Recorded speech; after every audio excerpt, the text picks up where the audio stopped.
আগামীর বাংলাদেশে যারা নেতৃত্ব দিতে চায় তাদেরকে আগে বাংলাদেশের প্রত্যেকটা জেলা উপজেলা ইউনিয়নে ঘুরতে হবে। আগে দেখতে হবে মানুষ কি চায়, রাস্তাঘাটগুলোর কি অবস্থা, হাসপাতালে খালি বিল্ডিং আছে না ডাক্তারও আছে, থানায় ভালো পুলিশ কর্মকর্তারা আছে নাকি থানায় কথা বলার আগে টাকা চাওয়ার মতো পুলিশ কর্মকর্তা আছে।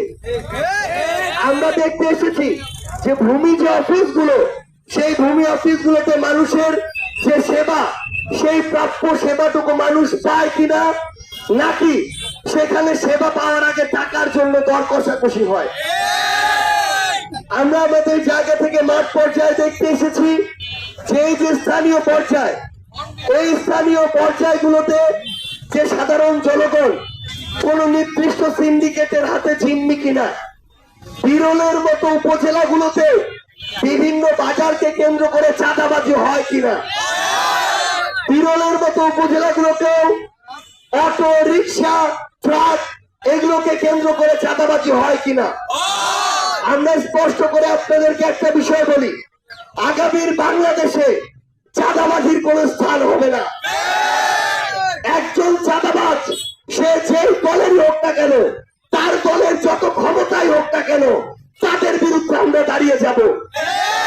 একটা উপজেলা জেলায় কত বড় ক্ষমতাশালী একজন চাঁদাবাজ হতে পারে, আমরা বিশ্বাস করি সে শেখ হাসিনার চেয়ে বড় ক্ষমতাবান কেউ নয়। তাহলে ওই শেখ হাসিনার যদি পতন হতে পারে, এরকম জেলা উপজেলা 2-4 জন ছেঁচড়া চাঁদাবাজেরও পতন সম্ভব। আপনাদেরকে আপনাদের জায়গা থেকে এই ভয়েসটা তুলতে হবে। রাজনৈতিক দল দেখার দরকার নাই, মার্কা দেখার দরকার নাই। যেই মানুষটা ভালো, যেই মানুষটা টাকা ছাড়া আপনার কথা বলে, আপনার জন্য কাজ করে, তাদেরকে আগামীর বাংলাদেশে আপনাদের প্রতিনিধি নির্বাচিত করতে হবে। একটা জিনিস মনে রাখবেন, এখনো যদি স্বাধীনতার 54 বছর পরে আপনারা দলান্ধ থাকেন, মার্কা দেখে অন্ধভাবে ভোট দেন, তাহলে আমাদের দ্বারা বাংলাদেশের পরিবর্তন খুব বেশি সম্ভব নয়। বরং আপনাদেরকে দেখতে হবে যে লোকটা ভালো কাজ করে, আপনাদের কথা বলে, আপনাদের কথা শুনে নির্বাচন ছাড়াও আপনার এলাকায় আসে, সেই লোকটা যদি কোনো দলের নাও হয়, তার যদি বড় কোনো মার্কা নাও থাকে, তাদেরকেই আপনাদেরকে প্রতিনিধি হিসাবে আগামীর বাংলাদেশে নির্বাচিত করতে হবে। এগুলো আমাদের যে সীমান্তবর্তী উপজেলাগুলো, প্রত্যেকটি উপজেলার মাদকের চোরাচালান প্রচুর পরিমাণে হয়।